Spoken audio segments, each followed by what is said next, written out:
já voltou. Ó Trindade, vos louvamos pela vossa comunhão, que esta mesa favoreça a nossa comunicação. Ó Trindade, vos louvamos pela vossa comunhão, que esta mesa favoreça a nossa comunicação.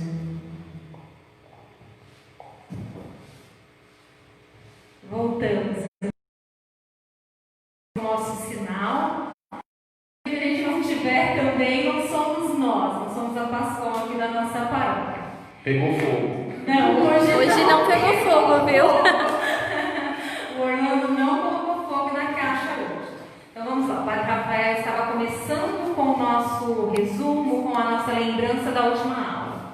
Então vamos lá. Se você for lembrando, coloca aí nos comentários, tá certo?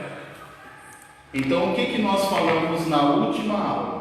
Lembrando que agora nós iremos só fazer a recordação da aula da semana passada. Aquelas recordações que nós fazíamos até semana passada foi encerrado. Então nós começaremos da semana passada. Vou colocar aqui um resumo, tá bom? Vai me acompanhando aí. Muito bem. Nós estamos na Fide Square, que é a fé da igreja. A fé da igreja, que também alimenta a minha Fidesquá, a minha fé. Estamos no credo niceno-constantinopolitano, refletindo. Creio em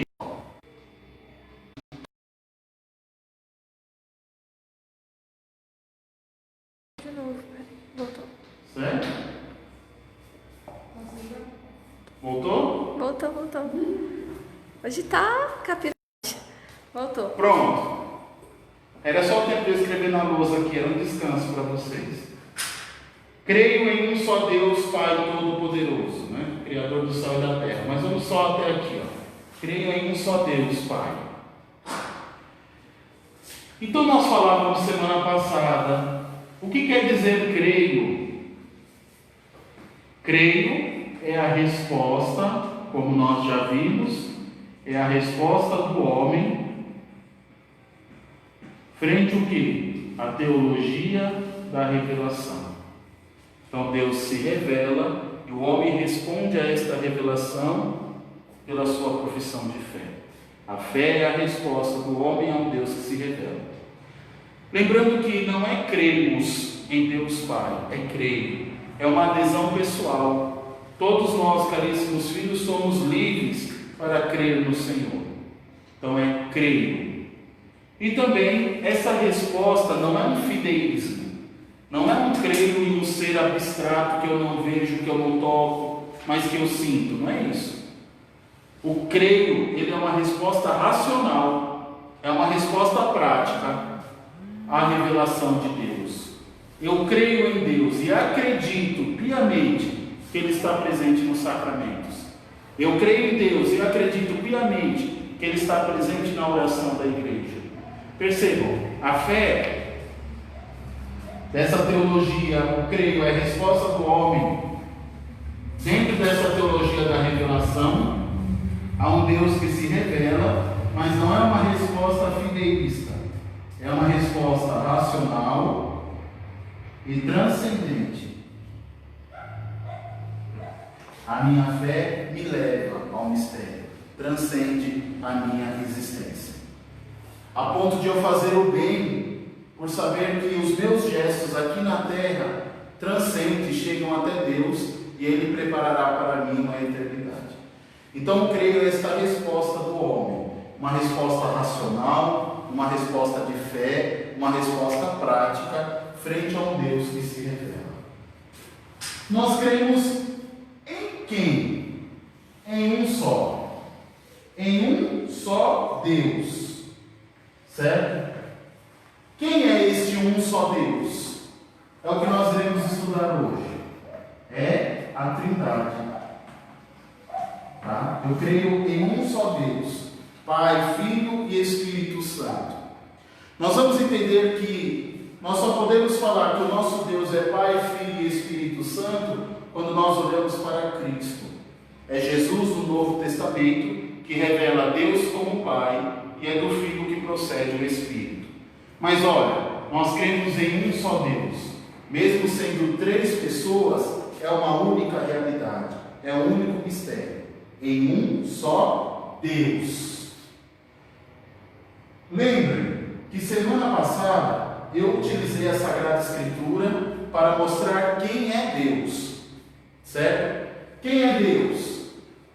Ele se mostra em Êxodo 3:6 como o Deus da promessa.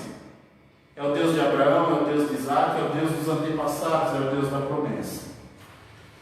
Em Êxodo 3:14, ele se mostra como Deus que existe, que caminha com a comunidade de Israel, desde sempre e para sempre. Ele é aquele que é. Em Êxodo 34:7, ele se mostra como aquele Deus que é fiel, mesmo frente à infidelidade da comunidade de Israel. É um Deus que não é infiel com o seu povo. No Salmo 102, nós encontramos que Deus é a plenitude de todo ser. Ele é toda a perfeição, que não tem princípio e que não tem fim, que está desde sempre, não tem variação. Em 2 Samuel, nós refletíamos 7:28. Nós refletimos que Deus não é uma verdade, Deus é a verdade. E além de ser a verdade, também é a fonte de toda sabedoria. Por fim, nós entramos no Novo Testamento com João, 1 João 4, do 8 ao 16, que fala que Deus é amor. A plenitude de Deus se dá no amor quando Ele se revela como Pai, Filho e Espírito Santo. E aí eu dizia a vocês, lembrem, o Deus dos antepassados é só o Pai? Não, é o Filho e o Espírito. Também é o Deus dos antepassados. O Deus da promessa, que é fiel, mesmo frente à infidelidade do povo de Israel, é só o Deus Pai? Não, é o Filho e o Espírito. O mistério de Deus, caríssimos filhos, é um só. Então todas essas prerrogativas de Deus nós aplicamos ao Pai, ao Filho e ao Espírito Santo. O que significa dizer eu creio em um só Deus? Nós falamos. Significa 4 pontos, nos traz o catecismo. Quais são os 4 pontos? Primeiro, conhecer a grandeza de Deus. Ok? Quem crê em um só Deus, que é fiel, mesmo frente à infidelidade, que é aquele que existe desde sempre, que é aquele Deus que acompanha a comunidade de fé, que é um Deus de amor, quem crê neste Deus é uma pessoa que reconhece a grandeza do Senhor, que vive na ação de graças. Ou seja, que reconhece a sua pequenez diante da magnitude do mistério divino que a cerca. É uma pessoa que consegue reconhecer a unidade do homem. Falar que eu creio em Deus me dá a possibilidade de perceber que toda a humanidade caminha no mesmo sentido, numa mesma finalidade. E o 4º ponto é, através da fé, utilizar os meios naturais de forma correta.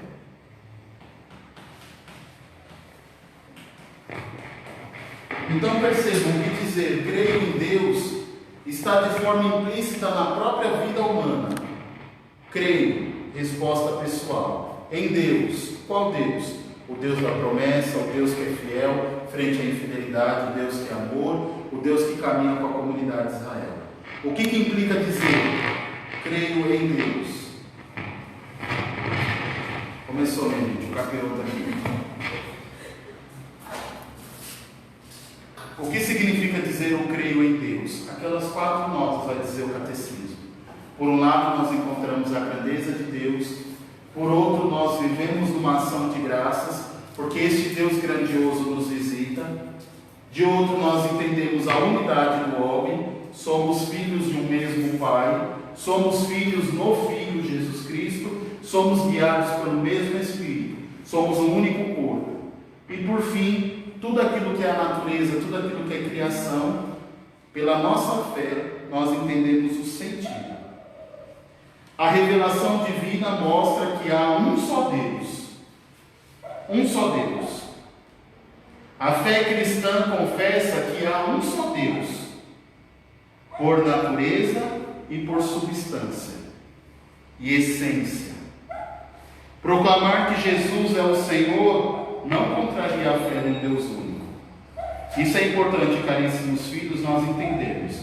Proclamar que Jesus é o Senhor, Ele sendo o Filho na Trindade, ou proclamar o Espírito Santo, não cria uma ruptura dentro da Trindade, que é o que nós iremos entender agora.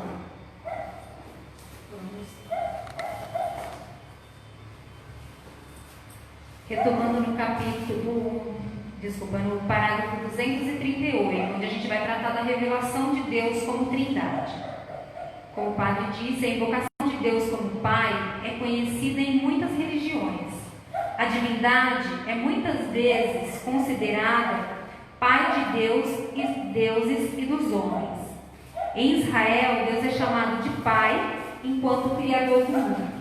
Deus é Pai, mas ainda em razão da aliança e do dom da lei de Israel, o seu filho primogênito.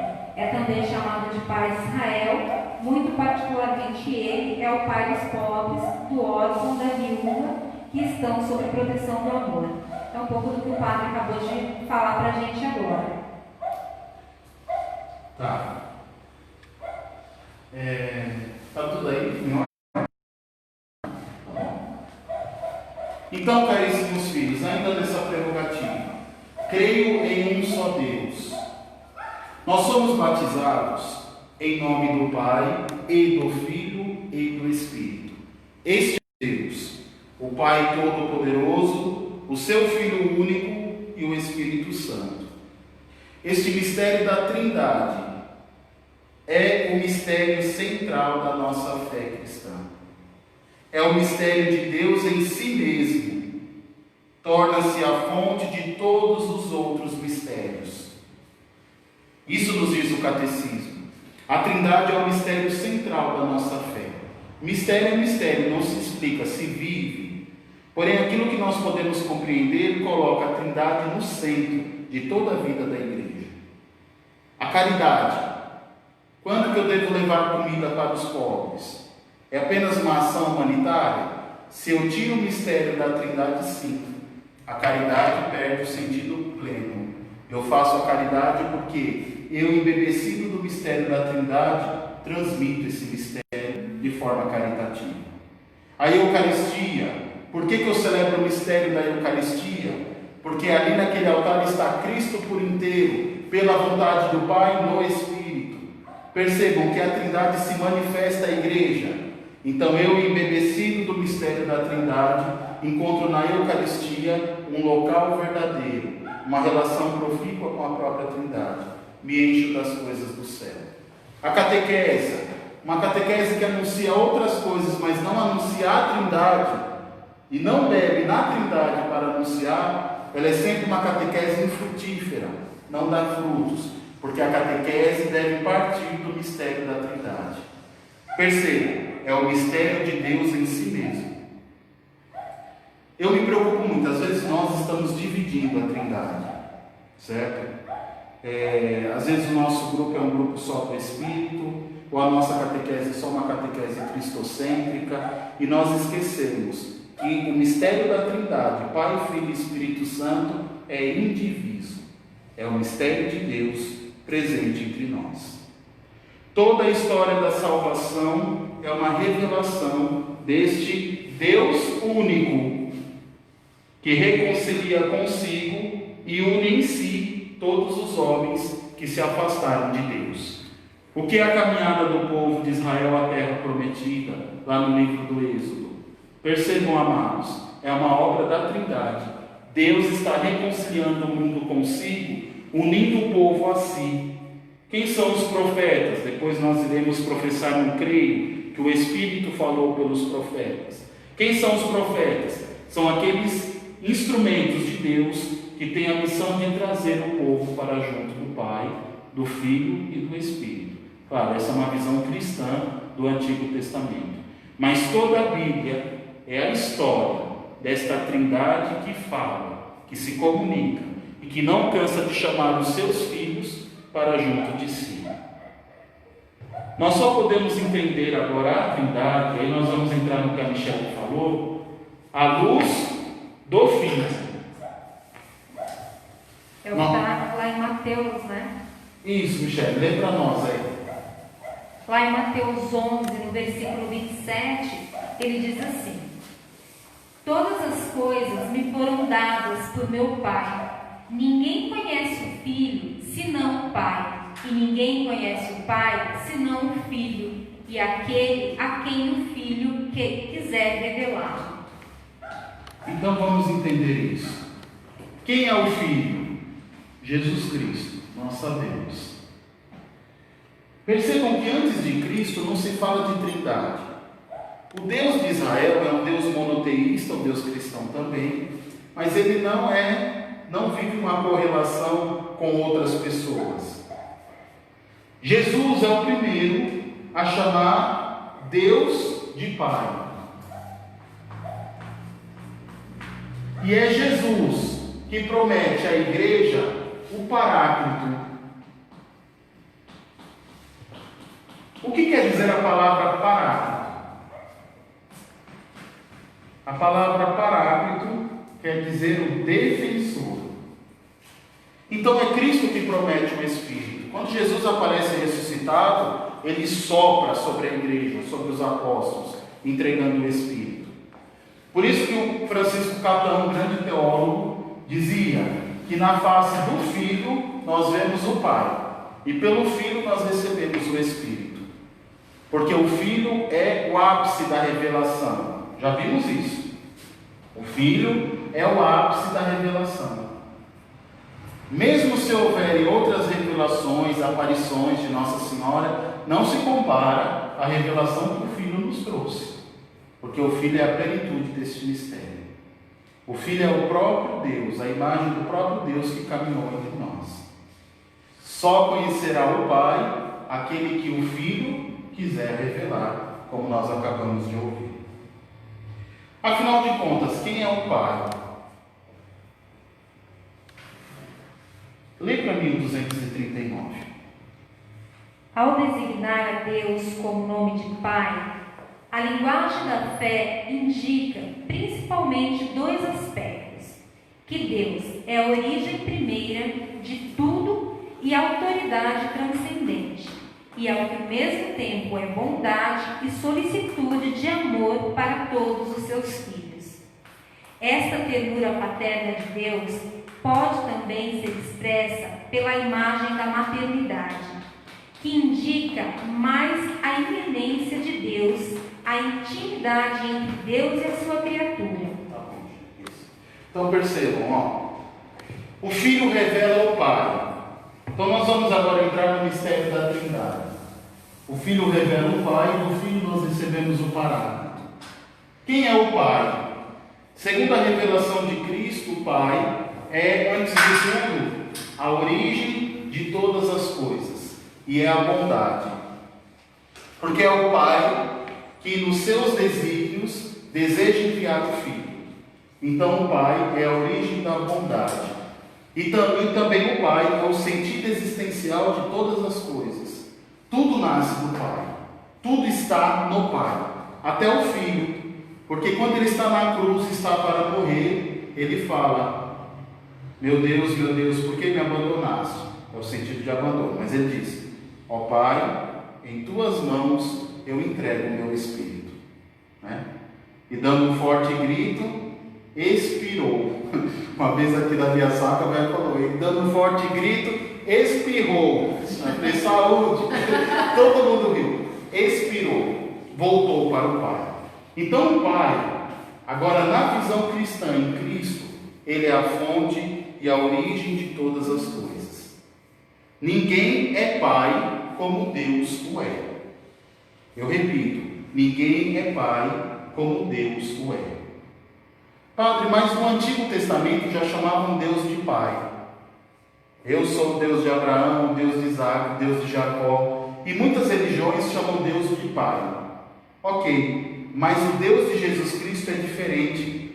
Ele difere, porque assim, o Deus de Cristo, ele possui essas duas características que a maioria dos deuses não possuem dentro das religiões, que é o sentido da origem. A maioria das religiões que chamam Deus de Pai, eles colocam Deus mais como um ordenador do cosmos, ou seja, aquele que conduz tudo, do que propriamente como origem de todo o ser, origem e meta. Por isso que na vigília pascal nós falamos que Cristo é o princípio e o fim, alfa e ômega, porque o Cristo também está no Pai, e o Pai também está no Filho, certo? Então percebam, amados filhos, que esse mistério do Antigo Testamento, de um Deus que conduziu o povo de Israel, esse mistério presente no Novo Testamento, só é revelado em Jesus Cristo. O Deus de Jesus Cristo é o Pai. E esse Pai, caríssimos irmãos, é aquele do qual procede todas as coisas.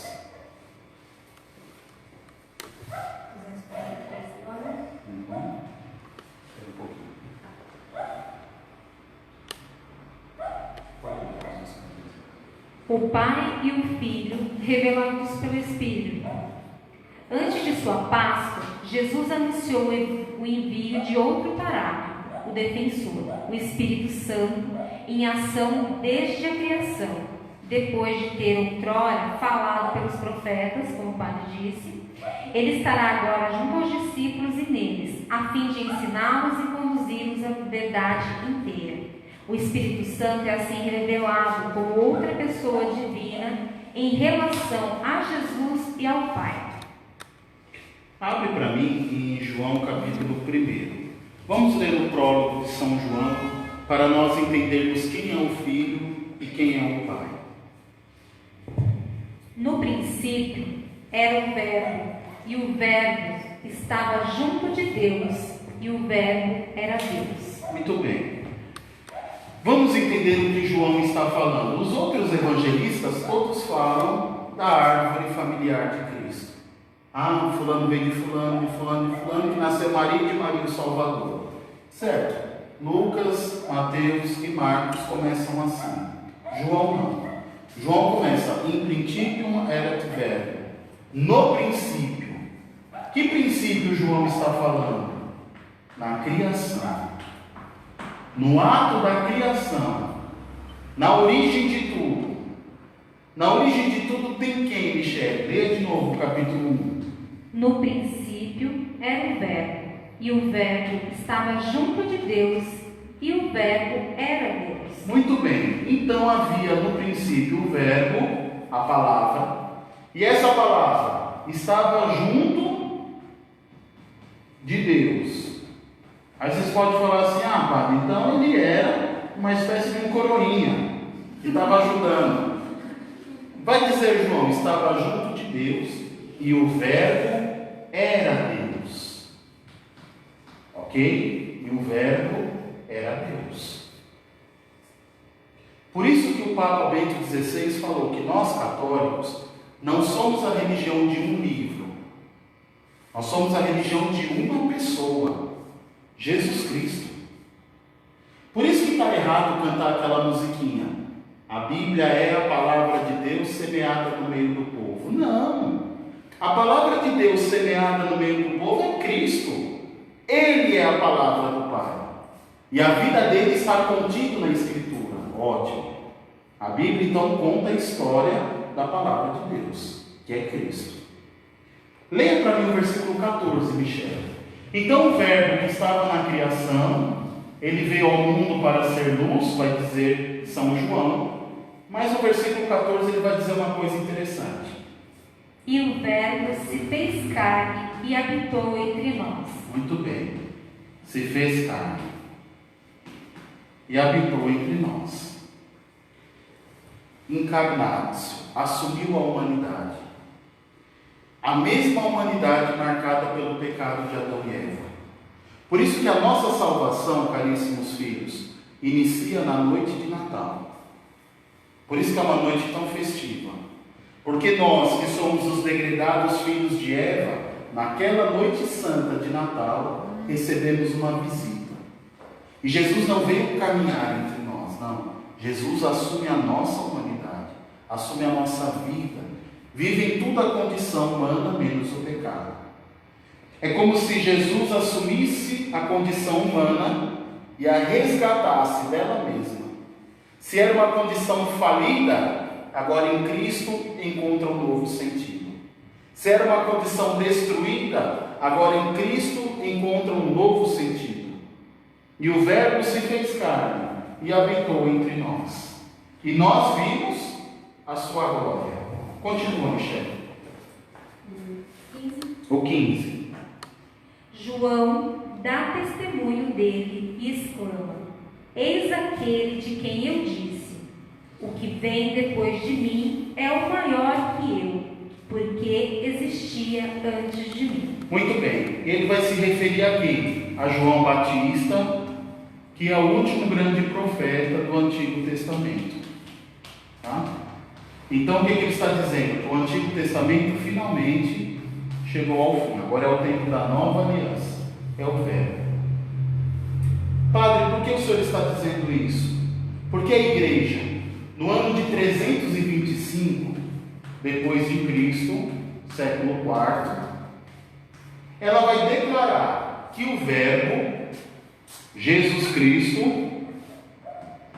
ele é homoousios ao Pai. O que de acha homoousios? É consubstancial, é da mesma substância do Pai. Por que a igreja anuncia isso no ano de 325? Porque, caríssimos, há uma briga. O arianismo negava a divindade. Depois havia um outro grupo que dizia que o Pai estava acima do Filho. E a igreja proclama que o Filho é da mesma substância do Pai.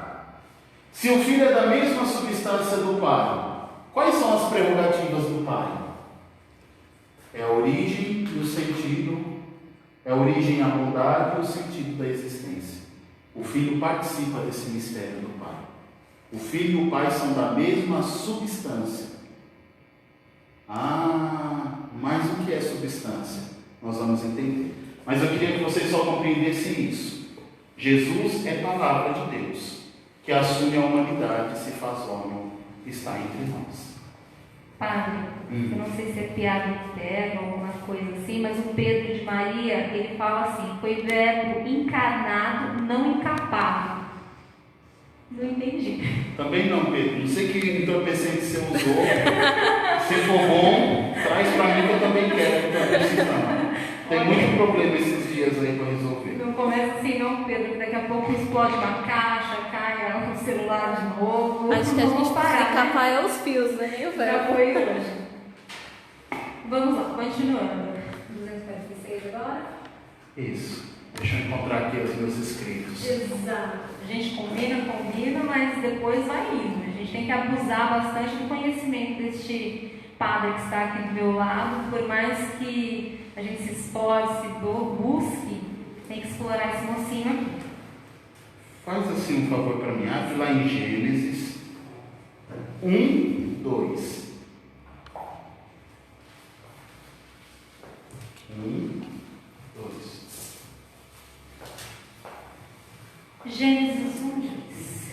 A terra estava sem forma e vazia.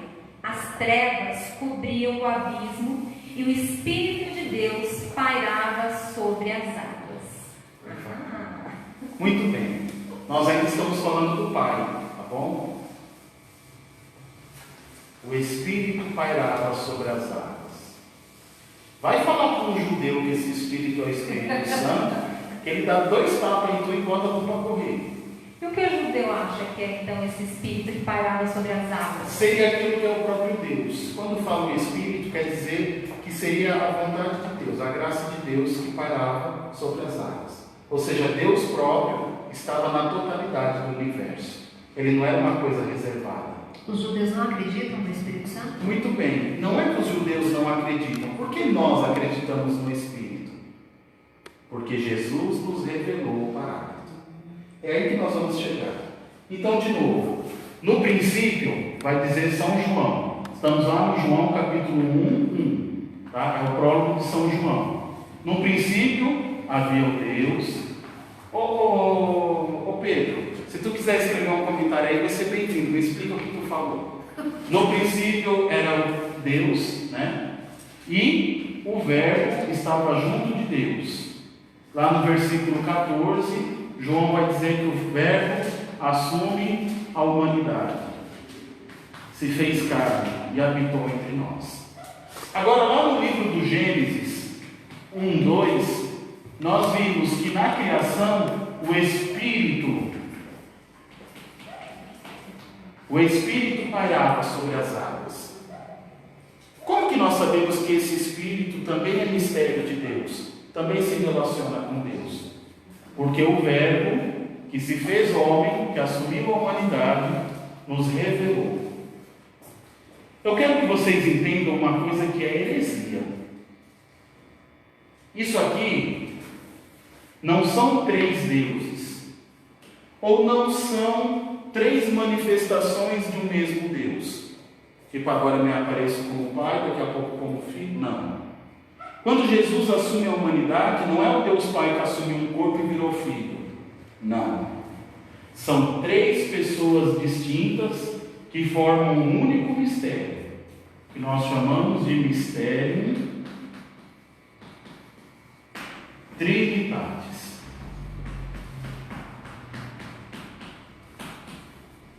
Ok?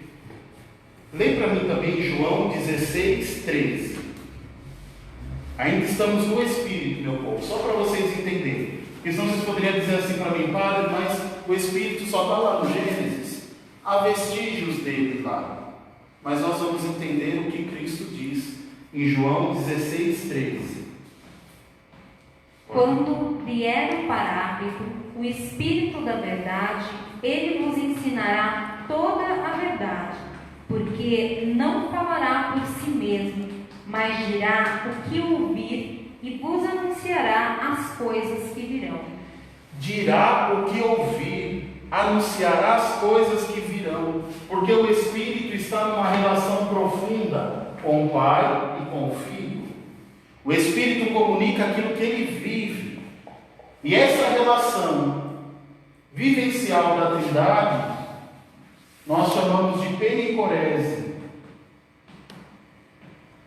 que não está no catecismo, mas qualquer livro de teologia boa você vai encontrar. O que é a relação pericorética dentro da Trindade?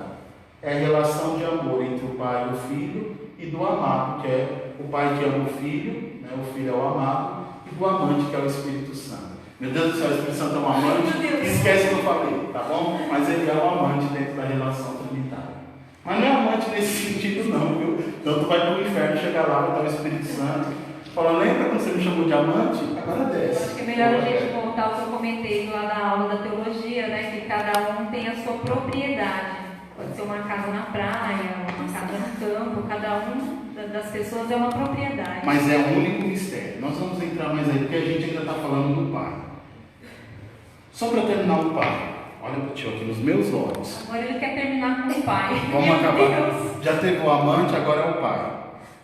O que eu estou dizendo a vocês é assim, que o Pai é a fonte e a origem de toda a divindade. Porém, a origem eterna do Espírito não deixa de estar no Filho. Ou seja, o Pai é desde sempre e para sempre Pai. O Filho é desde sempre e para sempre gerado no Pai. E o Espírito é desde sempre e para sempre gerado no Pai e no Filho. Mas tudo vem do Pai. Por isso que nós estamos falando do Pai. É vontade do Pai que o Filho assuma a humanidade, que se realiza pelo Espírito no ventre da Virgem Maria. Mas é vontade do Pai realizada no Filho pelo Espírito. Ok? Já diria o grande pensador, né? Tudo é do Pai, né? Esse pensador é a abelhinha de Jesus. Tá bom? Posso fazer uma pergunta do Espírito? Pode fazer. Assim, nós hoje recebemos o Espírito Santo no batismo, né? E aí Jesus fala, né, que virá o Paráclito. E aí aconteceu Pentecostes quando o Espírito Santo desceu. Antes de Pentecostes, a gente pode dizer que as pessoas tinham o Espírito Santo? De que maneira elas tinham o Espírito Santo? Ok, então vamos lá. Ótima pergunta. Santo Agostinho vai dizer da inabitação divina. Deus habita no nosso ser. Por onde? Pelo seu Espírito. Por isso que São Paulo vai dizer que nós somos corpo, alma e espírito. Ué, Padre, alma e o espírito não é a mesma coisa? Não. A alma é o sopro divino dentro de nós, é a nossa essência. O espírito é o sopro de Deus, é o paráclito que também habita no nosso ser. Antes de Cristo assumir a nossa humanidade, o Pai conduzia a humanidade através de quem? Dos profetas. Como que era a relação da comunidade de Israel com Deus? Era pelos sacrifícios, pelas ofertas no templo. Havia uma vida de oração? Sim, mas percebam, não havia ainda a inabitação do Espírito no ser. É igual a salvação. Por que esse cemitério? Porque todos aqueles que morriam iam para esse local de dormição. Não eram salvos. Não iam nem para o juízo particular, nem para o juízo final. Em Cristo, se abrem as portas do paraíso para todos nós. Por isso que nós proclamamos que Cristo desce à mansão dos mortos. Ou seja, Ele rompe a barreira. Ouvimos esses domingos aí atrás que a última coisa que Cristo destrói é a morte. Porque em Cristo todos nós alcançamos a salvação, inclusive a vida do Espírito. É Cristo que sopra sobre a igreja a vida do Espírito. Então, quando a mãe de Samuel fala que o Espírito de Deus havia saído de Saul, do rei Saul, porque ele foi desobediente, enfim, mas não era o Espírito como a gente tem hoje. Não é essa a compreensão. O Espírito que quer dizer, porque assim, todo mundo, todas as pessoas na Bíblia que você encontra como homens piedosos, ou homens fervorosos, homens justos, eram aqueles que seguiam os preceitos de Deus, certo? Então todo aquele que seguia a tradição judaica era um homem conduzido por Deus. E a tradição judaica ainda tem muito essa visão da retribuição, do qual depois os protestantes resgataram, né? Então, por que o Espírito sai? Porque ele quebra a comunhão com Deus, pela vida ética e moral dele. Então não é esse sentido do Espírito que habita no nosso ser, mas sim uma conduta moral que conduz, né? Porque o profeta Isaías também vai dizer: o Espírito do Senhor está sobre mim, ele me guiou, me conduziu. Percebam, o que é o Espírito? É a palavra, é o mistério que conduz.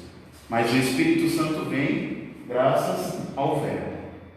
Ok? Padre, nós temos a explicação do Pedro no comentário que ele Pedro, fez foi favor. sobre a palavra encarna, o verbo é encarnado, não incapado. Por quê? Porque alguns irmãos protestantes dizem por aí que a palavra de Deus é só a Bíblia, que não é a palavra não é carne, nosso Senhor. Aí ele fala sorte. Pedro, não, meu santo, ótima explicação. Por isso que o nosso tripé da revelação, muito bem, Pedro, Pedro é nosso catequista lá da Vila Mente. O tripé da revelação é qual, minha gente? Sagrada Escritura, Sagrada Tradição e o Magistério. O Magistério serve para interpretar a Sagrada Escritura e a Sagrada Tradição. Não, realmente não é incapaz. O nosso verbo não. O nosso verbo é vivo, presente nos sacramentos, presente na igreja, está lá no sagrado. A luz está acesa, está lá. Ok? Muito bem, meu irmão. Gostei do comentário. Perfeito. Aí tem uma pergunta também do Anderson. Neste caso de Isabel, ao receber a visita de Maria, ela não recebeu o Espírito Santo? Muito bem, mas já aconteceu a encarnação do Verbo, né, filho? Não esqueça. Mas Por isso que eu ainda não falei. tinha acontecido o Pentecostes. Sim, mas o Espírito não vem em Pentecostes, o Espírito vem na encarnação do Verbo. Foi isso que eu falei. Na noite de Natal inicia a nossa salvação. Por isso que os anjos cantam: glória a Deus nas alturas e paz na terra aos homens de boa vontade. Pensa assim, a humanidade está manchada pelo pecado, por tudo aquilo que eles destruíram, que era a comunhão com Deus. Vivem manchados. Cristo assume essa humanidade, certo? Claro, ele não assume a humanidade manchada, porque Maria foi preservada para que Cristo não viesse com essa mancha. Naquela noite santa em que Cristo nasce, toda a humanidade recebe a visita do próprio Deus, inclusive do Espírito. Por isso que Maria está cheia do Espírito. Não é ela que está cheia do Espírito, certo? É o Cristo que habita nela, que transformou. Maria é o sinal da nova humanidade. Por isso que o catecismo vai dizer que Deus realiza em Maria o que realizará em toda a igreja. Ou seja, Maria está plena do Espírito por quê? Porque Deus encarnou. Aí vocês vão dizer: mas padre, e o mistério da encarnação? Não foi o Espírito que fecundou? Sim, mas na fecundidade, na hora que fecunda, é Cristo que vem no ventre de Maria. Por isso que é a nova humanidade. Então ela estava com o próprio Espírito lá, né? Isso. Mas no caso, na visitação, né, por exemplo, de Nossa Senhora, Isabel, ela não recebeu o Espírito Santo, ela sentiu a presença do Espírito por causa de Cristo que estava em Maria. Muito bem. Mas Maria estava cheia do Espírito, Sim. tá bom? A minha alma engrandece sempre, porque olhou para a humildade de sua serva. Por isso que nós costumamos a falar que Maria, ela é o símbolo da Arca da Aliança. Por que Maria é o símbolo da Arca da Aliança? Porque ela traz dentro de si as coisas do Senhor. E ela se torna para o povo de Israel um estandarte. Porque iria se realizar no povo de Israel. Já está se realizando em Maria. Ela traz dentro de si o Salvador. O que todos os antepassados esperaram, naquela encarnação do Verbo, acontece em Maria. Muito bem, pode mandar pergunta, meu povo, não tem medo não. Tá bom. Avança um pouquinho. Só uma questão que nós precisamos falar. Eu falo na próxima semana do filho. Tá bom. Eu só quero que vocês entendam essa relação. Para nós cristãos, o Pai, o Filho e o Espírito Santo são um único mistério em três pessoas distintas. Ao longo da história não são três manifestações de Deus, é uma única manifestação, certo? Mas na pessoa do Pai, na pessoa do Filho, na pessoa do Espírito, que participam da mesma realidade. O Filho é consubstancial ao Pai e o Espírito procede do Filho, que participa dessa comunhão com o Pai. Vou ter que falar do Filioque, não tem jeito. 246. Certo, vou ler para vocês, prestem atenção aí. A tradição latina do credo confessa que o Espírito procede do Pai e do Filho, Filioque. O Concílio de Florença, em 1438, explica: o Espírito Santo tem sua essência e seu ser subsistente, ao mesmo tempo do Pai e do Filho, e procede eternamente de ambos, como de um só princípio e por uma única inspiração. E uma vez que tudo é do Pai, o Pai mesmo o deu ao seu Filho único, ao gerá-lo, excentuando seu ser de Pai. Esta própria processão do Espírito Santo a partir do Filho. Ele a tem eternamente de seu Pai, que o gerou eternamente. Muito bem. Então, para nós, o Espírito procede do Pai e do Filho. ok? Do Pai e do Filho procede do Espírito. O Espírito tem a sua essência e seu ser ao mesmo tempo no Pai e no Filho. Porque se o Filho foi gerado desde sempre no ventre do Pai, no seio do Pai, o Filho possui o Pai por geração, e o Pai possui o Filho por geração. E o Espírito participa desse mistério no Filho, e participando no Filho, ele participa no Pai. Ok? O filioque, para nós, como nós chamamos, filioque, é esta realidade do Espírito que procede do Pai e do Filho. Aqui tem uma briga. E essa briga aconteceu no ano... Quando eu chamo aqui, eu falo. 1438? 1438. Acho que é isso mesmo. É o Concílio de Florença? Não.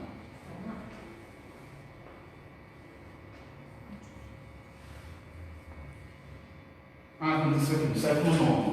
Achamos. Aconteceu no século IX. Por quê?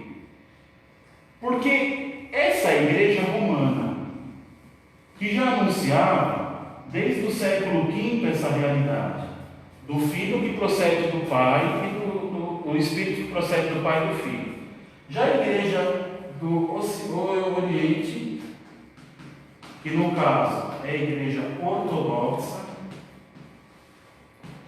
vai discordar teologicamente da igreja romana. Porque eles vão dizer que o Espírito procede do Pai pelo Filho.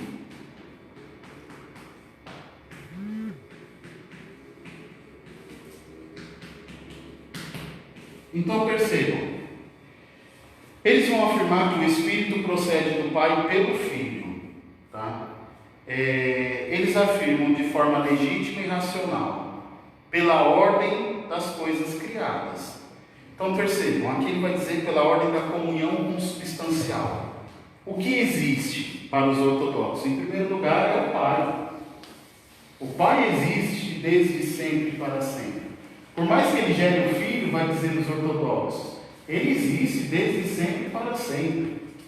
Então nada pode vir do Filho, tem que vir do Pai. Vem do Pai pelo Filho. Para os ortodoxos, o Filho não tem força de procedência, só o Pai. O Filho é apenas um caminho para que o Espírito proceda. Não sei se deu para entender. Eles vão dizer que é um erro teológico, porque o Filho, sendo gerado pelo Pai, ele participa da vida do Pai. E o Espírito deve proceder pelo Filho, mas brota do Pai. Não é do Pai e do Filho. Então aqui gerou uma briga teológica, do qual as igrejas se dividiram, tá bom? No século IX. Era uma única igreja até o século IX. Por causa disso e outras coisas, a igreja se dividiu. Então a igreja ortodoxa acredita que o Espírito procede do Pai pelo Filho. E nós, romanos, acreditamos que o Espírito procede do Pai e do Filho. Os dois são caminho para a procedência do Espírito. Tem mais perguntas. Hoje foram abertas algumas salas de vídeo, aí está chegando celulares aqui diferentes. Essa vem lá da comunidade Santa Rita de Cássia, da Iudênia. Ela pergunta assim: quando uma pessoa não aceita o Espírito Santo na sua vida e não acredita nele, o que pode acontecer com essa pessoa? Iudênia, minha santa, veja, quem peca contra o Espírito não tem salvação. Porque pecar contra o Espírito é pecar contra o próprio Deus, porque o Espírito é Deus. Ok? Vou dar um exemplo drástico. Fui batizado na igreja católica. Aí chega um certo momento e eu falo, eu quero ser evangélico. Aí eu vou lá e me batizo novamente na igreja evangélica. Agora eu encontrei Jesus. Para falar a verdade, agora você perdeu ele. Porque quem batiza na igreja católica não é o padre. Eu te batizo em nome do Pai e do Filho e do Espírito. O batizado na igreja é uma opus trinitatis, é uma obra da Trindade. Negar o batismo católico é negar a ação de Deus, a ação do Espírito na vida da pessoa. Quem peca contra o Espírito, não sou eu que diz, é a Sagrada Escritura. É condenado, não tem salvação e nem perdão. Agora sim, vamos lá. Só para complementar, tirar uma dúvida também.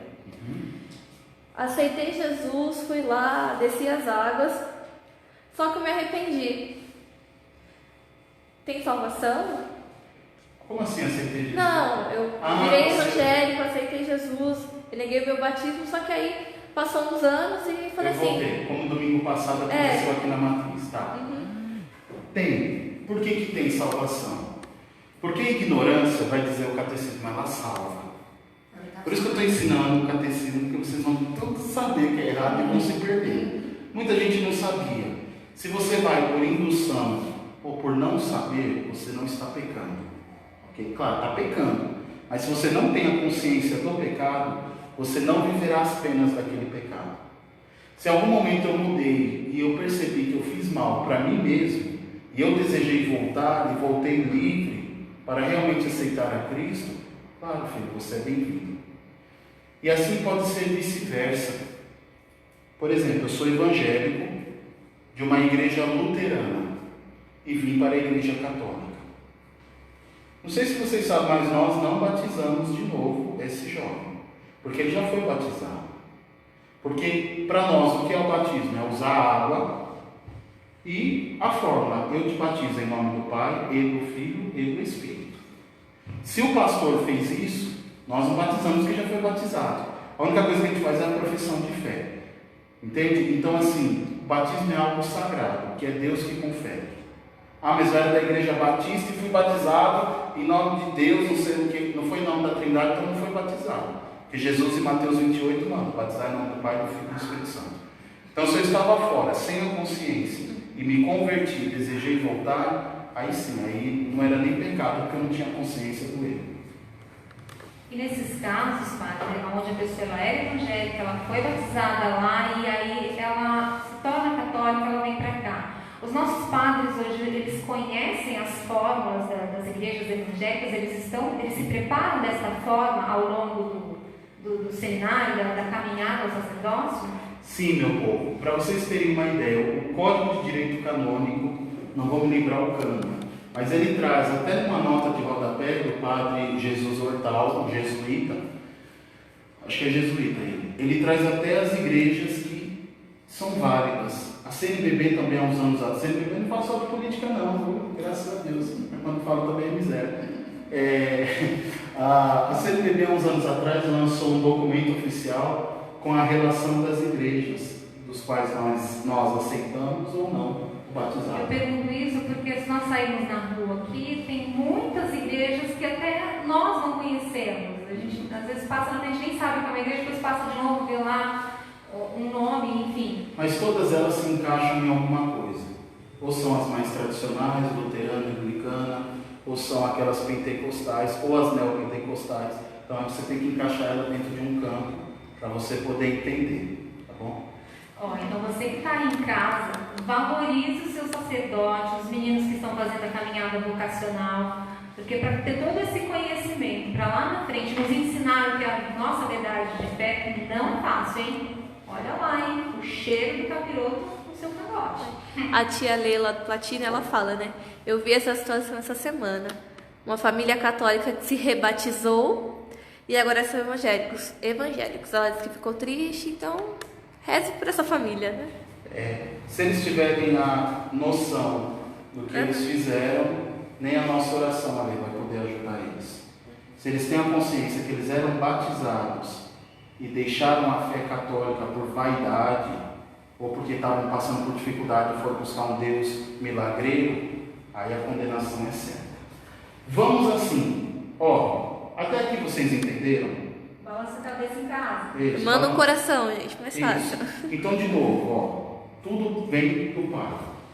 Nós lemos aí 2 textos para entender que o Filho revela ao Pai e do Filho procede o Espírito. E nós fomos entendendo que o Espírito age no mundo depois da encarnação do Verbo. Claro, o Espírito já pairava sobre as águas no Antigo Testamento, há uma moção do Espírito no Antigo Testamento, mas o sopro do Espírito, o tempo do Espírito começa quando Cristo ressuscitado sobe aos céus e deixa o Paráclito como promessa, tá bom? Só antes de avançar, eu achei interessante um comentário que a Lucilene Leal, ela fez. Ela disse que ela foi batizada na igreja brasileira e depois ela foi batizada lá na igreja do Dardo, então o que vale realmente é o segundo batizado dela na igreja católica. Sim. E aconteceu isso comigo e com o meu irmão. Os meus pais na época, enfim, foram no mais fácil, não precisava fazer a preparação do batismo, nos batizou na igreja brasileira. E nós só recebemos o batismo na igreja católica quando nós iniciamos a catequese aos 9 anos de idade. Então eu fui batizada aos 9 anos de idade. E isso, Lu, gera muito problema, porque as pessoas pensam que às vezes a igreja brasileira é a igreja católica. Tanto é que se chama Igreja Católica Apostólica Brasileira. Nós somos a Igreja Católica Apostólica Romana. E eles não batizam em nome da Trindade. E Jesus, em Mateus 28, vai dizer: ide por todo o mundo e batizai todos os povos, em nome do Pai, e do Filho, e do Espírito Santo. Certo? Então, se não tem a forma, não está cumprindo o que Jesus falou. Então, a gente não reconhece o batismo. Por isso que tu foi batizado de novo. Obrigado pelo testemunho, meu irmão. Obrigado mesmo. Muito bom. Então, algumas igrejas evangélicas nós aceitamos, como igreja anglicana, luterana, e aí vai. E outras igrejas evangélicas não, porque nunca houve batismo. Filioque, para nós o Espírito procede do Pai do Espírito, para os ortodoxos não, procede do Pai pelo Filho. Tá bom? Vamos entender assim. Não, aí tem uma pergunta da Diana. Mas é a mesma coisa. É a mesma coisa, né? né? A igreja brasileira, tá? Tá. Tá bom, Diana. Então vamos lá. Quando formou o dogma da Trindade, afinal de contas? Então Jesus veio na terra, fez churrasquinho na laje, uns queijinhos coalho, delícia. Depois ele subiu aos céus. Ele não deixou os evangelhos. Nós sabemos que o evangelho mais antigo é o de Marcos e é mais ou menos do ano 80. Então aí já faziam quase 40 anos que Jesus tinha morrido. Ele estava morto, né? Ressuscitado. Vivo já não morre mais. Que confusão na minha mente agora. Então, de novo. Então, Jesus veio ao mundo, certo? Fez churrasquinho na laje, comeu pão de queijo, tomou um cafezinho na casa das comadres. Depois, quando ele terminou a missão, que foi crucificado e morto, ressuscitou, caminhou com os discípulos. Quando ele sobe aos céus para voltar ao Pai, levando a nossa humanidade para junto do Pai, não esqueça que ele ressuscitou no corpo e na alma. Isso é uma pergunta que eu tenho que fazer para ele. Mas isso depois eu falo para vocês no final, que é uma dúvida que eu tenho. Nenhum professor conseguiu me responder até hoje, e nenhum livro de teologia conseguiu me responder. Mas ele voltou para o Pai, levando a nossa humanidade, e deixou o Espírito aqui. Jesus não deixou nenhuma cartilha escrita. A comunidade nascente teve que formular a sua fé. Vamos entender como isso aconteceu. Se Jesus tivesse deixado uns cartões igual do padre... Poxa, quando você apaga a louça, tá rendendo essa história, hein, gente? A Raimunda, ela diz assim, ela pergunta: padre, a minha filha tinha uma madrinha, mas agora a madrinha dela é evangélica e renegou a minha filhada. Como fica minha filha? Minha filha tem que batizar de novo? Ô Raimunda, a Raimunda é fiel, viu? Acompanha todas as nossas transmissões. Um abraço, minha santa. Vamos lá. A tua filha recebeu uma graça de Deus. O Pai, o Filho e o Espírito Santo a completou naquele dia. Ela entrou na igreja e se tornou filha de Deus pelo santo batismo. Perceba que a tua filha não precisa mais ser batizada. Ela já está vivendo a graça de participar do sacerdócio de Cristo. Então a sua filha está bem. Agora a tua comadre, a situação dela é complicada, porque além de renegar a fé, ela renegar uma afilhada. São duas realidades complexas para ela. Agora eu digo assim, ela vai ser condenada? Não vou dizer nem que não, nem que sim. Porque eu não sei até onde ela não é manipulada por outras pessoas para fazer isso. Ok? Quando a gente não conhece a nossa fé católica, o que acontece? Qualquer pessoa nos leva embora. Porque de Santo Agostinho, ninguém ama aquilo que não conhece. Então talvez ela, por conhecer pouco a fé, abandonou. Se ela conhecesse realmente a fé dela, jamais ela ia renegar o batismo dela e jamais ela ia deixar a tua filha, porque você entregou a tua filha nas mãos dela como se ela fosse uma segunda mãe. Que pena, né? Mas se preocupando que a tua filha está em ordem. Agora o negócio para ela está feio. E fica de lição de casa pra gente também. Escolher bem os padrinhos, e não é porque é amigo, mas é quem vai educar o filho da gente na fé, né? Então, Isso cuidado, mesmo. viu? Então lembra que eu falei que Jesus educou, Jesus revelou a Trindade, ok? Quando que a igreja formula o dogma da Trindade? De fato. Então assim, o catecismo, a partir do parágrafo 249, vai começar a explicar o catecismo da Igreja Católica, parágrafo 249, vai começar a explicar como que surge o dogma da Trindade. A origem da compreensão trinitária, vai dizer o catecismo, está desde as bases da Igreja. Por quê? Porque o batismo já era em nome do Pai e do Filho e do Espírito. E junto com o batismo, os primeiros padres da Igreja escreviam as catequeses explicando o que era ser batizado em nome do Pai e do Filho e do Espírito. Certo? Mas é em nome do Pai e do Filho, em nome do Pai e do Filho e do Espírito. É o único Deus. Tá? Então, as primeiras catequeses da Igreja sempre foram catequeses trinitárias. Fora Mateus 28, nós encontramos em 2 Coríntios, achei para nós aí. 2 Coríntios 13, 13. 2 Cor 13, 13. O número 13 é um número muito bom. Diz que Santo Agostinho estava dando um rolezinho lá na faculdade. Ele era professor de retórica, né? Comendo churrasquinho grego. Comendo churrasquinho grego. Aí, nossa, que piada ruim, né? E ele escuta uma criança, uma voz de uma criança que dizia: Toleledre, toma e lê. Ele vai abrir a Bíblia em Romanos 13, 13. Não estou falando que o número 13 é bom, isso mudou a vida dele. Vamos ver se 2 Coríntios 13, 13 muda a nossa. A graça do Senhor Jesus Cristo, o amor de Deus e a comunhão do Espírito Santo estejam com todos vós. Pronto, é a missa, certo?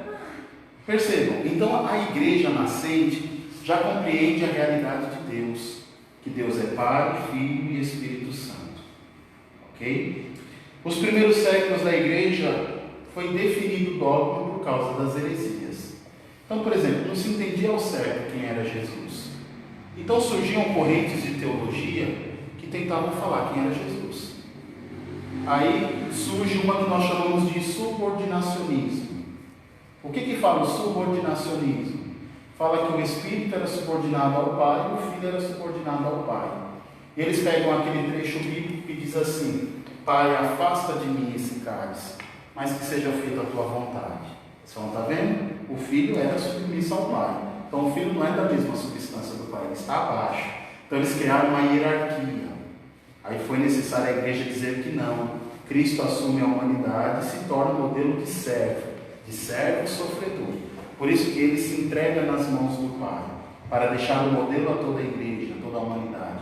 Então, toda a teologia trinitária que vai do século II até o século IV, comecinho do século V, é uma teologia que vem para reafirmar isso que nós lemos em Coríntios, que o Deus é Pai, Filho e Espírito Santo. Não sei se vocês repararam nas missas. A oração do dia nós chamamos eucologia. Eucologia é o estudo sobre as orações. Aquela oração do dia é sempre uma oração antiga da igreja, sempre dos primeiros séculos. Nós temos 2 missais, vou falar de um só, o mais antigo, o veronense. E esse missal veronense, que está datado do 3º século, tá? Ele foi traduzido depois para o latim, já está no latim, e as orações do dia, a maioria vem daí. E ele sempre começa: ó Pai, pelo Filho, no Espírito Santo.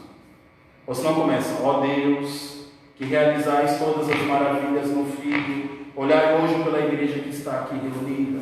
por Cristo nosso Senhor, na unidade do Espírito Santo. Então, todas as orações do século III, que são as nossas orações do dia hoje, a grande maioria, elas sempre são orações trinitárias. Senhor Jesus Cristo, está lá na Didaquém, uma das orações mais antigas. Senhor Jesus Cristo, dissestes aos vossos apóstolos: eu vos deixo a paz, eu vos dou a minha paz. Não olheis os nossos pecados, mas a fé que anima a vossa igreja. Dai-lhe segundo o vosso desejo a paz e a unidade, vós que sois Deus com o Pai e o Espírito Santo. Amém. Então, todas as orações da liturgia são trinitárias. Então, quando nasce, nós não sabemos exatamente. Porém, desde a Sagrada Escritura, Deus já vai se apresentando como Trindade no Novo Testamento. Ok? Vamos para a Trindade em si, dá tempo? Vamos, dá tempo. Toda semana. Por aqui que a gente anotou o teu artigo, o teu documento. Vamos ler? Vamos tentar fazer o catecismo e depois a gente Tá bom. pula do barquinho. Eu não tem muito mais para falar, não. Então vamos lá. O dogma da Santíssima Trindade, lá no 253. A Trindade é una, não professamos três deuses, como o Padre bem falou todo esse tempo. E as pessoas divinas são realmente distintas entre si. Deus é único, mas não solitário. Agora vem o problema, vamos lá. Ai meu Deus, agora que veio o cara das propriedades. Então, assim, o que, afinal de contas, é a Trindade? A Trindade é mistério. E mistério não se explica, se vive. E a gente nunca vai esgotar o mistério, porque senão deixa de ser mistério. Mas, enquanto mistério, nós conhecemos aquilo que Cristo revelou. Ok? A partir do que Jesus falou, a igreja fez a sua reflexão teológica. Então, definido no catecismo e também para a nossa fé católica, de fato, o que é a Trindade?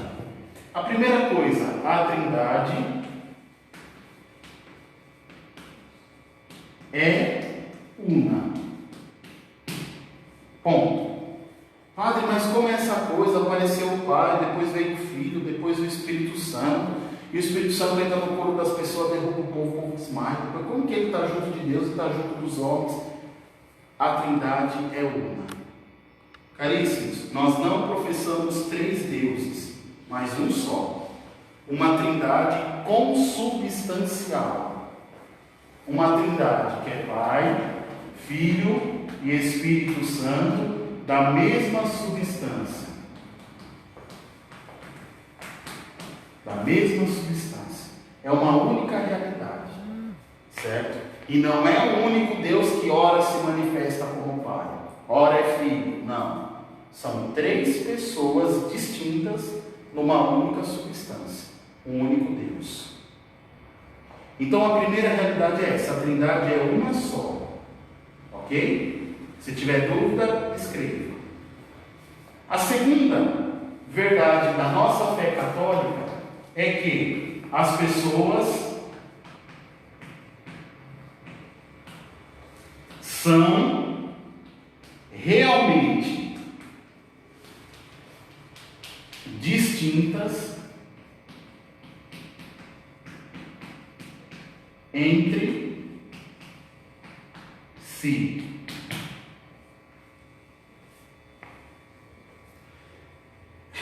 O Pai, o Filho e o Espírito Santo não são nomes que designam o ser divino. Não são modalidades do ser divino. Aquele que é o Pai não é o Filho. E aquele que é o Filho não é o Espírito. Eles são distintos entre si. Porém, o Pai está no Filho. E o Filho está no Pai. E o Espírito procede do Pai e do Filho, numa comunhão perfeita. Existe o Pai? Existe. E o Filho? Existe. Porém, o Pai está no Filho e o Filho está no Pai. Existe o Espírito como procedência? Existe. Mas o Filho também está no Pai, o Espírito está no Pai e no Filho. Então percebam, caríssimos, que o Pai gera o Filho. O Filho é gerado e o Espírito Santo procede. Ricardo de São Vítor, que é um confrade meu do século XIV, ele escreve uma trindade muito bonita, que ele vai dizer assim, que a trindade é uma comunidade perfeita de amor, onde o Pai ama o Filho e o Filho ama o Pai. E desse amor do Pai e do Filho nasce o Espírito como expressão do amor. E o amor do Pai e do Filho é tão grande que é como um balde, que vai se enchendo. E o Espírito, que é a consequência do amor do Pai e do Filho, se derrama e molha toda a humanidade. Por isso que o Espírito conduz a igreja, porque o Espírito derrama de tanto amor que é o Pai e o Filho. E ele vai dizer, quando nós vivemos a trindade, quando nós vivemos o amor, porque o amor é próprio da comunidade perfeita. E a comunidade humana, quando vive o amor, alcança a comunidade perfeita. Por isso que Atos dos Apóstolos vai denominar os cristãos, vede como eles se amam. Porque o amor é o sinal de comunhão. Certo? Então aqui, ó, são pessoas distintas, mas de uma única realidade. E o terceiro, Michele, que dia é hoje? Terça-feira já? Não, é sexta. Pensei que já era terça-feira da outra semana. Vixe, Maria! Até assustou. Meu Deus, eu caí, né, minha gente? Aí, vamos lá. É sexta. E a terceira verdade que o catecismo nos coloca é que as pessoas divinas são relativas. Meu Deus. Umas às outras.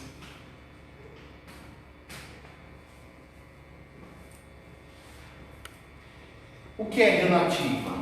Não é no sentido de relatividade. Tipo, uma não está nem aí com a outra, só relativa a você. O filho briga com o Espírito Santo, cada um dorme no quarto separado. Não é isso não, minha gente. O que é relativa? Quer dizer, isso aqui é próprio de São Tomás de Aquino, da Suma de Teologia. Quer dizer que eles possuem uma relação sem gerar acidentes um no outro. Ou seja, o Espírito é Espírito sempre. Mesmo ele se relacionando com o Filho, ele não gera um acidente no Filho, não transforma o Filho em Espírito. E o Filho não transforma o Espírito em Filho. Eles possuem esta relação divina, uma vida relativa de comunhão, porém não perde a essência. O Filho é o Filho, o Espírito é o Espírito e o Pai é o Pai. Porém, o Pai existe no Filho, como eu falei. Mas essa pré-existência do Filho não gera um acidente nele. Por não haver divisão na unidade divina, o que ocorre é a distinção entre pessoas. O Pai é referido ao Filho, o Filho ao Pai, o Espírito aos dois. Enquanto substância, são uma única realidade. Tá? Então, de novo, eu vou definir o que é substância. Onde que está? É a próxima parada? Ou já passamos aqui a substância aqui? De química agora? Vamos entender aqui uma coisa. Antes de explicar isso aqui, deixa eu só explicar uma realidade de Deus aqui. Olha, que chique. Como se eu tivesse esse poder. Mas tá bom, vamos explicar uma teologia sobre Deus. Lê para nós esse parágrafo. A Igreja utiliza o termo substância, traduzido também às vezes por essência ou por natureza, para designar o seu divino em unidade. O termo pessoa ou hipostase, acho que é assim que lê, para designar o Pai, o Filho e o Espírito Santo, em sua distinção real entre si. O termo relação para designar o fato e a distinção entre eles, residir na referência de uns aos outros. Muito bem. O termo pessoa, ou nós chamamos de hipóstase. União hipostática? Isso. Vem daí a palavra. Hipóstase, para designar o Pai, o Filho e o Espírito Santo e sua distinção.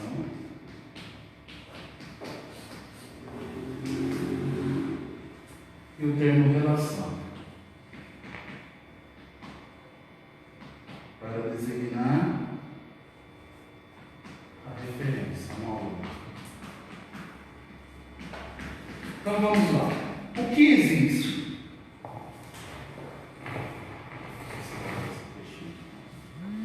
Então o que existe? Existe Deus enquanto substância ou essência. Qual é a essência da Trindade? É Ele por inteiro, Pai, Filho e Espírito Santo. É o único mistério que não são três deuses. É uma única substância divina. Mas é uma única substância em três pessoas. São três realidades que, juntos, em comunhão, realizam uma única substância, uma única essência.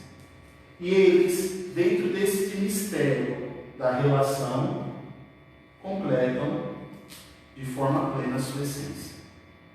Então compreendam assim: quem é Deus? Deus é Pai, Filho e Espírito Santo na sua substância, naquilo que é por natureza, certo? Naquilo que Ele é por natureza, na sua essência, Ele é Deus. Mas esta essência está em três pessoas: Pai, Filho e Espírito Santo, que se relacionam entre si. E nesta relação, nesta pericorese, nesta relação de comunhão, eles se manifestam ao mundo como Deus. E eles estão unidos sempre, né? Porque o senhor vai saber falar melhor que eu. Tem uma heresia, né, que fala que no momento da cruz, que Jesus morreu, é como se o Espírito não estivesse nele, porque um Deus não pode morrer. Muito bem. Os arianos iriam dizer isso. Que, por exemplo, quando Jesus curava, Ele era Deus, mas quando Ele ia no banheiro, Ele era homem. Aí vai dizer que na cruz está o homem, não está Deus. Não. Essa união hipostática de Cristo entre a natureza divina e a natureza humana levou um Deus para a cruz. Por isso que o Padre Zezinho escreveu uma música muito bonita que dizia assim: um Deus apaixonado mandou o seu recado por meio do seu Filho, e o Filho foi Jesus. Mandou dizer que é Pai e que ama tanto e tanto a cada um, que até o fio de cabelo que nos cai, porque Ele é Pai, teu coração percebe. Olha que teologia bonita, perfeita. Então, o que morre na cruz é Cristo, o homem Deus. E ressuscita Cristo, o homem Deus. Por isso que a ressurreição não é um fato de Cristo, é um fato da Trindade. É a Trindade que ressuscita Cristo. Por isso que Jesus desce à mansão dos mortos, mas não é uma ação de Cristo, é uma opus trinitate, é uma ação da Trindade. Por isso que no batismo vem aquela nuvem do céu e todos escutam a voz que dizia: este é o meu Filho muito amado, e vem o Espírito. Por quê? A vida de Cristo foi uma obra da Trindade. E na cruz o Espírito também está. Sim. Certo? A substância não se divide. As pessoas também não. Porque um subsiste no outro. Porém, cada um é distinto de si. E São Gregório Nazianzeno. Nome bonito. Qual é o nome do teu filho, Diana? Chama Nazianzeno. Mas pode chamar ele de Nazi. Nazi, vem cá, vem aqui, Nazi. Pode correr na rua. É um nome bonito, Diana, eu acho. Dá pra gritar, né? Nazi. Então, São Gregório Nazianzeno, ele confia o resumo da fé trinitária aos catecúmenos de Constantinopla o seguinte: antes de todas as coisas, conservai-me bom depósito. Ué? Tá bom. Ela vai ler só o que está grifado, senão... Ele não quer que a gente vá até as 10 horas, gente. Deus deu-vos uma só divindade e poder, que existe una nos três, e que contém os três de maneira distinta. Divindade sem diferença de substância ou natureza, sem grau superior, que eleve o grau inferior que rebaixe. A infinita palavra difícil. Conaturalidade é de três infinitos. Cada um considerado em si mesmo é Deus todo inteiro. Vamos lá. Olha que lindo. Essa aqui é uma homilia de São Gregório Nazianzeno, de um batismo que ele fez. Tá? Estamos nos primeiros séculos, minha gente, da igreja. Aqui não tem um ano, mas tá bom. Olha o que ele vai dizer. Pros batizandos: dou-vos uma só divindade e poder, que existe uma nos três, que contém nos três de maneira distinta, divindade sem diferença de substância ou de natureza, sem grau superior, inferior, grau que eleve ou grau inferior que rebaixe.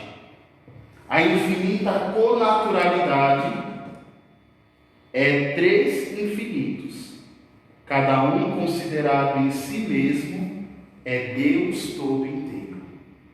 Cada um considerado em si mesmo é Deus todo inteiro. Minha gente, não precisava nem falar mais nada. Por aí nós já entendemos o mistério da Trindade. E a gente já está estourando com o nosso horário. Lá no 260, eu acho que resume muito bem a nossa aula de hoje. O fim último de toda a economia divina é a entrada das criaturas na unidade perfeita da Santíssima Trindade. Mas desde já somos chamados a ser habitados pela Santíssima Trindade. Lá em João 14, 25, ele vai dizer: se alguém me ama, diz o Senhor, guardará a minha palavra e meu Deus o amará, e viveremos a ele e faremos nele a nossa morada. Bom, eu vou fazer um resumo bem breve, em latim, porque é a língua oficial da igreja. Depois eu traduzo para vocês. Fides autem catholica est, ut unum Deum in Trinitate, et Trinitatem in Unitatem veneremur, neque confundentes personas, neque substantiam separantes, alia enim et persona Patris, alia Filii, alia Spiritus Sancti, sed Patris et Filii et Spiritus Sancti est una divinitas, qualis gloria eterna majestas. A fé católica é essa: que veneremos o Deus na Trindade e a Trindade na unidade, não confundindo as pessoas, nem separando a substância, pois uma é a pessoa do Pai, a outra a do Filho, a outra a do Espírito Santo, mas uma só é a divindade do Pai, do Filho e do Espírito Santo, igual à glória, coeterna à majestade.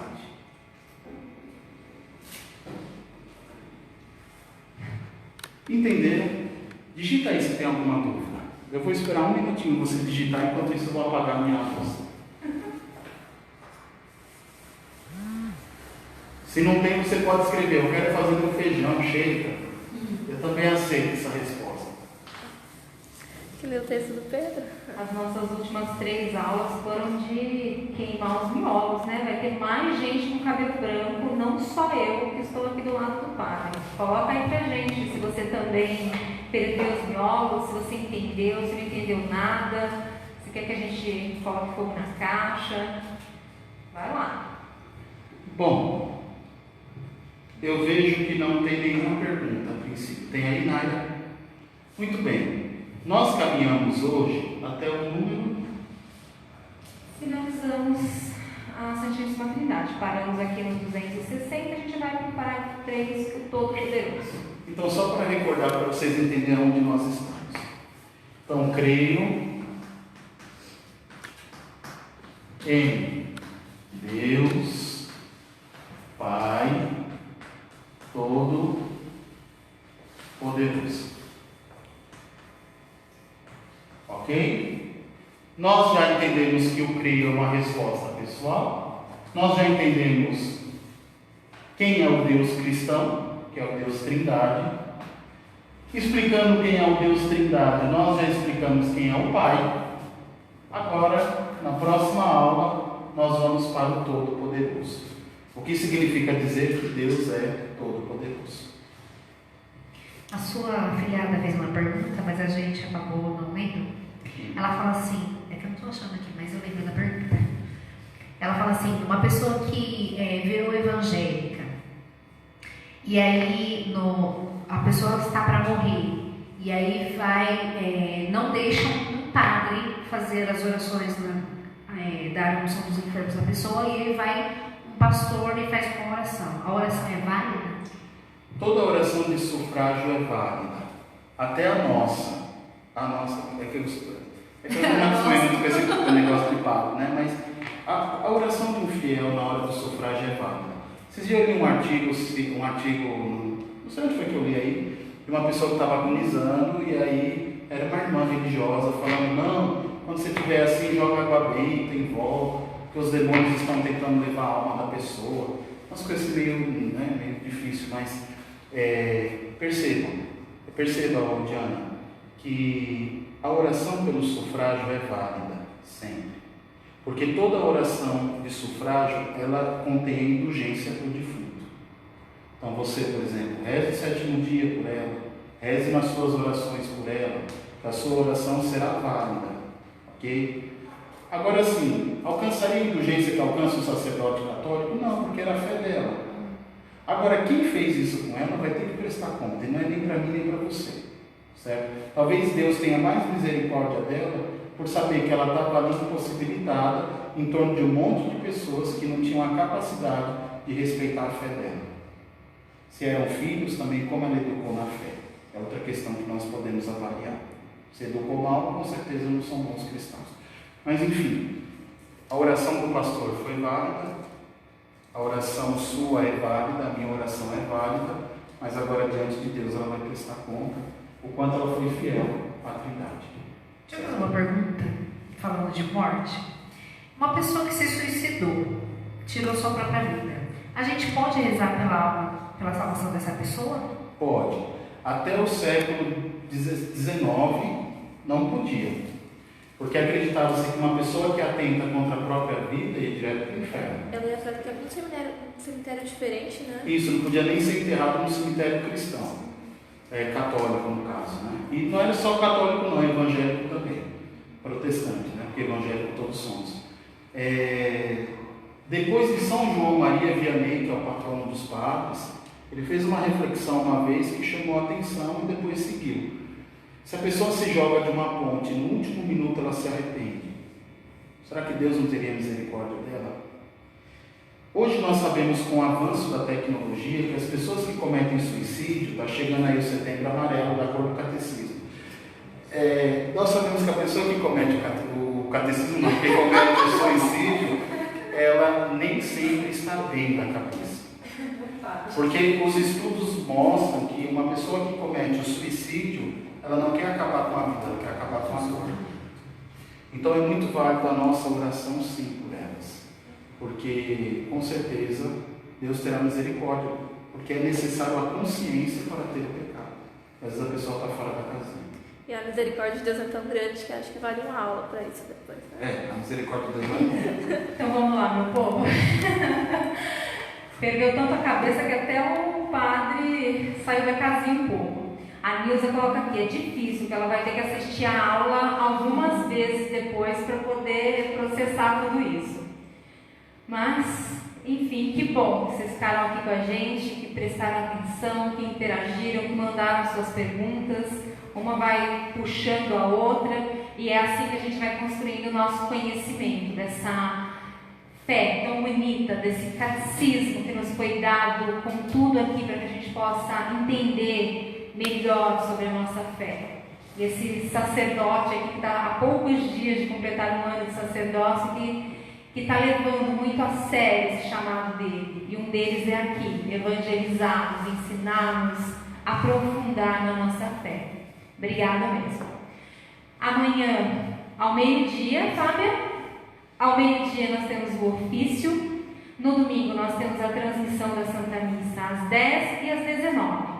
Estamos transmitindo a Santa Missa, mas se você tem a possibilidade, procure na sua comunidade, aqui na paróquia, um horário de missa e participe presencialmente. Se você já tem essa condição, não está no grupo de risco, enfim, participe. Se você está no grupo de risco, acompanhe pela página da paróquia.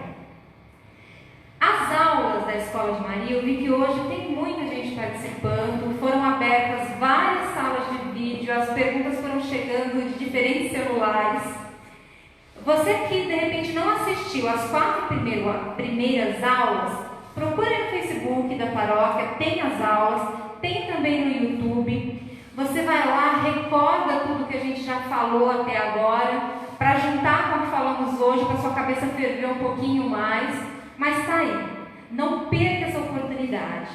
Nesse tempo de pandemia, nem todas as paróquias, nem todas as pessoas estão tendo acesso a essa rica informação que nós estamos tendo. Não vamos perder este momento. Participe, procura lá. Alguma coisa, padre? É isso, meu povo. Eu sei que é difícil, tá? Mas a gente tem que conhecer a nossa fé. E o catecismo, ele nos favorece isso, entender a nossa fé católica. E quem ama a fé católica não abandona ou não foge dela nunca, tá certo? Então, olha, não entendi, manda mensagem para nós. Olha, não entendi isso, olha, está difícil isso. A gente vai mudando a pedagogia até todo mundo conseguir compreender. A forma de falar a gente vai mudando, porque o conteúdo é o mesmo, até o fim. E é isso, vamos fazer a nossa oração final. Com você que já participava da Escola de Maria e tem a sua oração, pegue aí conosco. Sirva a vós, Senhor Deus, tudo o que faço, leio e escrevo, tudo o que penso, digo e entendo, de vós comece e por vosso meio toda a minha obra termine. Amém. Ave Maria, cheia de graça, o Senhor é convosco, bendita sois vós entre as mulheres, e bendito é o fruto do vosso ventre, Jesus. Santa Maria, Mãe de Deus, rogai por nós, pecadores, agora e na hora de nossa morte. Amém. Mãe do Santíssimo Salvador, rogai por nós. O Senhor esteja convosco. Ele está no meio de nós. Desça sobre vós as bênçãos de Deus Todo-Poderoso, Pai, Filho e Espírito Santo. Amém. Amém. Obrigado a você que nos assistiu. Juízo, meu povo. A gente se